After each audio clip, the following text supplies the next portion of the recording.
মেয়েরা বাবার জন্য যেই পাগল, হাজারো সন্তান বাবার জন্য ওই পাগল না, ওই মায়া অন্তরে রাখে না। যার কন্যা আছে সে ছাড়া বুঝানো যাবে না। মেয়েরা বাবার জন্য যে কত আশিক।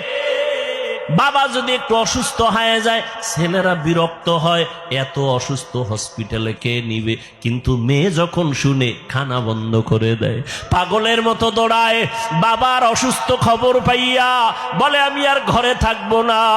বাবায় কই, বলে হসপিটালে, কয় দৌড়াও।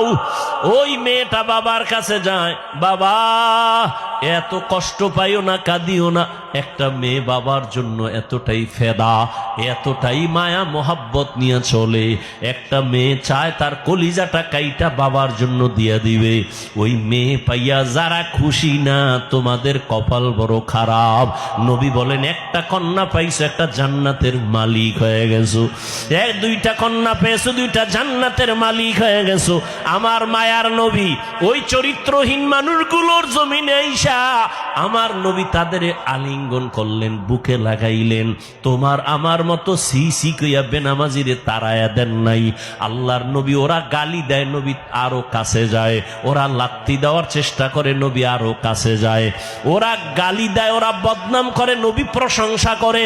ওরা জবান বন্ধ রাখে, বেজার হয়, নবী বারবার হাসি দেয়, আসো। নবী এমন ভাবে তাদের মোহব্বতের বন্ধনে আবদ্ধ করলেন। মাত্র 13 বছরের ব্যবধানে মক্কার মানুষগুলো এত দামি হয়ে গেল। নবী একটা বেতের বাড়িও দেন নাই, একটা গালিও দেন নাই। নবী চোখ গরম করে কারো দিকে তাকান নাই। নবী গালি শুনছেন কিন্তু জবাব দেন নাই।